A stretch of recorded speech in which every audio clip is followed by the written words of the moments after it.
What's up, y'all? Welcome to the channel. Today's video, we're gonna be working on the John boat again. As y'all know, I was gonna paint this thing and I was gonna fix the rivets.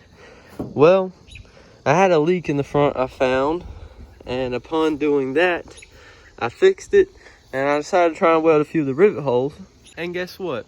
It welded pretty good, so I was like, let me do a few more. Did all the rivet holes that were missing a rivet. Next thing you know, I was doing the loose ones. Next thing you know, it became the whole boat. I hope this video turns out pretty well. I was fortunate enough to be able to do this at school, and it's very loud in the shop, as you can imagine. If you're looking for a quick fix, they do make these lead rods. You can buy them off Amazon. It's lead and something else. It's basically just like a filler rod for TIG welding. You need that, as well as a propane torch. I use the Mat Pro just to get it a little bit hotter to melt quicker. This will work and it'll hold, but if you want a more permanent solution, you're just gonna have to weld it. I have an aluminum wire brush, so what I'm doing is just brushing the hole, trying to get it clean as possible before I weld it. I'll take the torch and wash over the area I'm gonna weld for a second or two, then I'll begin dipping my filler in. After each weld, I'll brush it, trying to get it clean as possible before the next weld. And sometimes you still don't want to weld good, but just gotta make do with what you got.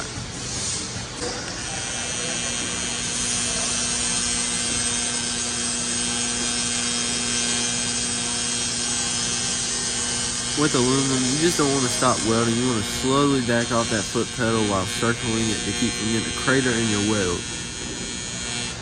Shout out to AJ for helping. What we're doing is using a flashlight to check for holes, and if you see light coming through, that means you got a hole. Not the prettiest weld, but it doesn't leak, so that's all that matters. Once again, just using the wire brush, trying to get the aluminum as clean as possible. Thanks to AJ for letting me record him weld. Now, the way I did it was I just fill the hole kind of up, get it built up a little bit, go over the center of it, hold that foot pedal to the floor, and let that weld sink on down in there, penetrating really well. Then I come back over it, build it up just a little bit more, and grind it off.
Where I filled the hole, but you can also see these lines in there where we will weld the supports in as well as the seat, that we penetrated the aluminum pretty well, which means the weld should hold up to this piece.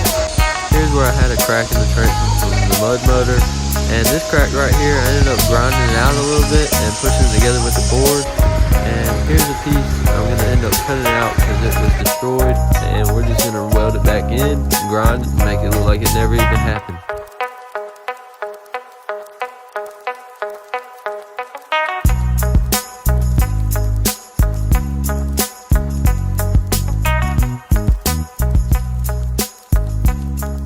This factory weld had a crack in it also from the mud motor, so I'm going to grind it out with the cutting wheel, and that way I get a little bit more weld in there on that crack, and we're going to weld it back up.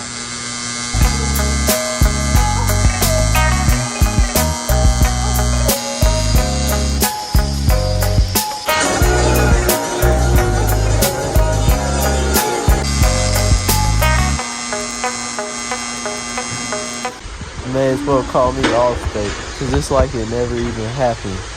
This part of the boat didn't want to weld very well, so we got a little pinhole, but no worries, I'll just fix it. So what I ended up doing on it was welding the supports in and replace that piece that was cracked and broken, and I just went ahead and replaced it. and I don't think it's got any leaks in it. It's a little bit of water, but that's from me paddling with the board. I forgot the paddle. We didn't have one, did we? Yeah, gotta make do what we have, right? Yeah. Y'all wondering about my TIG rig? Here it is. I don't know everything about it because I actually got it for free, but I enjoy it. It's fun to weld with. It makes welding a whole lot easier, especially in awkward positions, as you can rotate the head where you need it to be. You can also cut the gas on and off right here. So this guy named Tommy Colt stopped by school and we had a little weld off, and here was the weld that won me a TIG rig, vertical up 7018 3/32. I had a crack. I used a cutting wheel to grind the crack out so I get a little bit more weld in there, and I use a flat disc versus a grinding disc because aluminum will stop up a grinding disc fairly quick. If you're wondering about my welding hood, it's an Outlaw leather hood with the Rod Shield HD lens, and I absolutely love this lens. It's crazy how clear it is. I have to get y'all a video during the daytime.